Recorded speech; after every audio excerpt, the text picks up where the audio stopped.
me giving her a massive round of applause. She is talking to us this evening about 7 questions.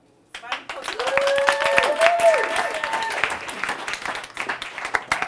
applause.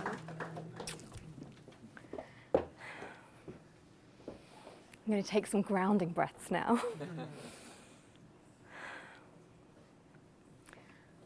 I would like to share with you a simple but effective exercise, which I hope will bring something positive into your life. December 2014, the ever-lovely Matthew Hussey released a video called The Secret to Feeling Good About a Year That's Passed. It immediately piqued my interest because, to tell you the truth, 2014 was a pretty sucky year. So I watched it, wrote out the questions, promptly filed them away, and that was that. And then, when I thought about it, he says in the video that part of the beauty in a year is not just in the good, but in the bad. And in the past, there are little gems that can teach us something. Come New Year's Eve, I remembered the 7 questions.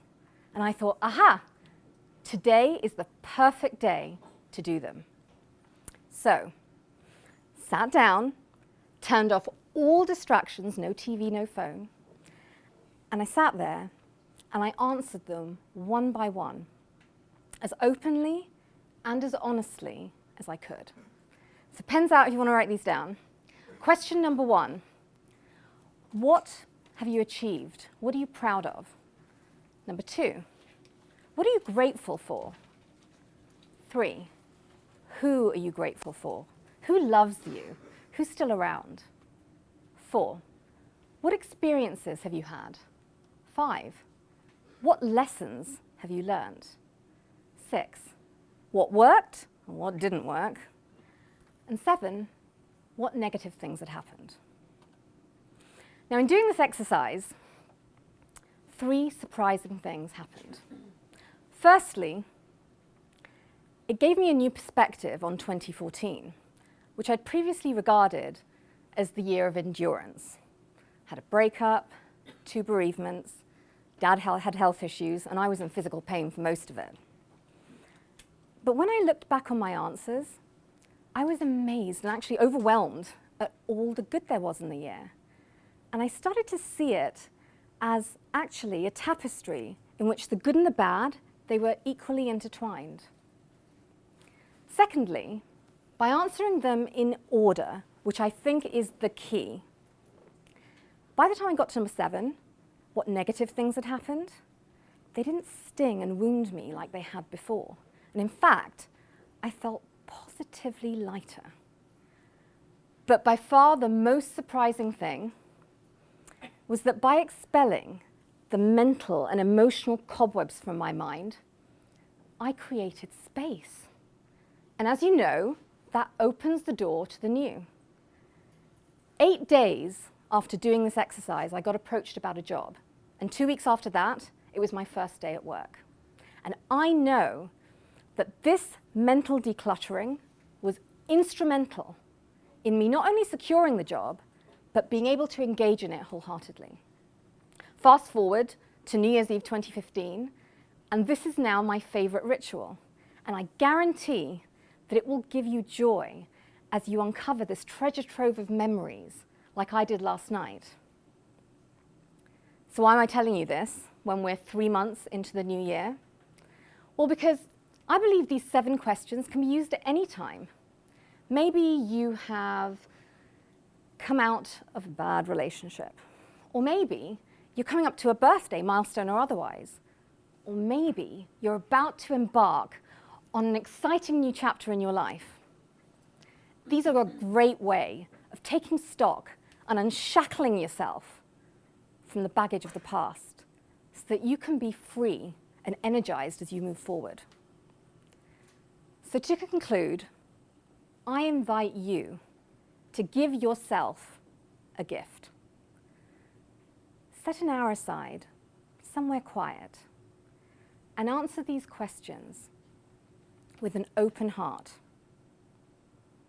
I guarantee that you will uncover some gems that you will treasure. And hey, you never know what could happen as a result. Thank you.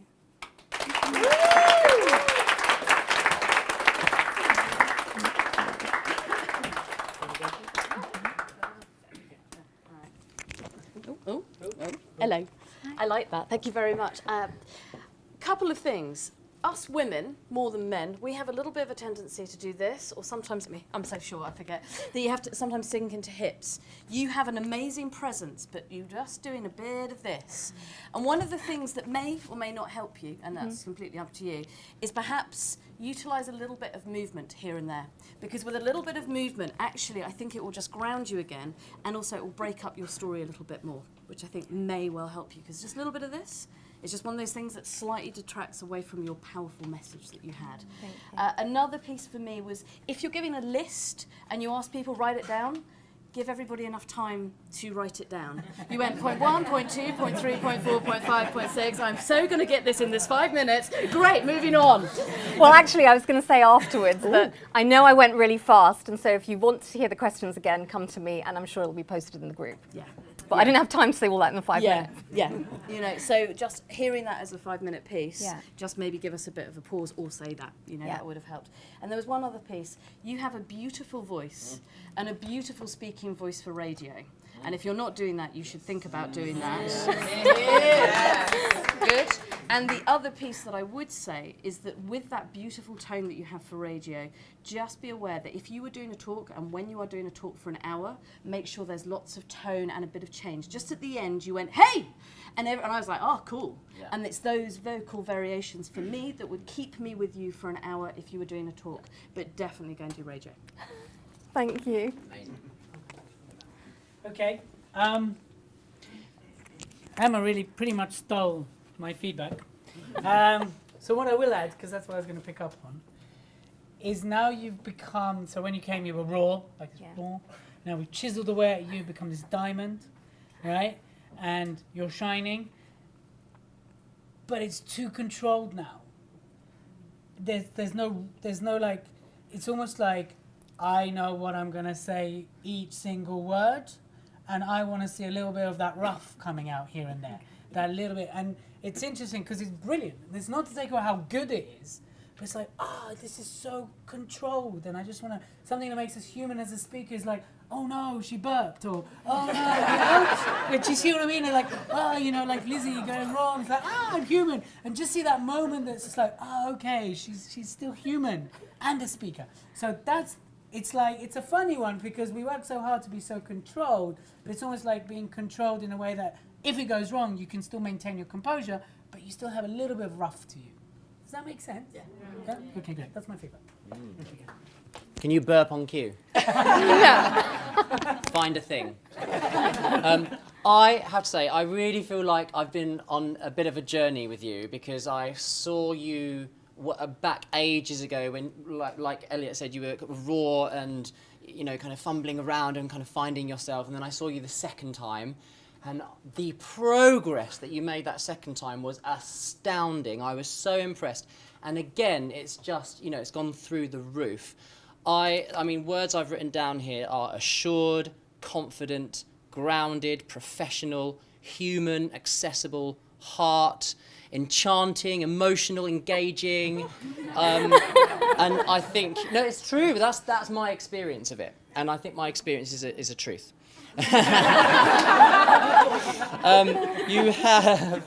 have a beautiful energy, a commanding energy, a powerful energy.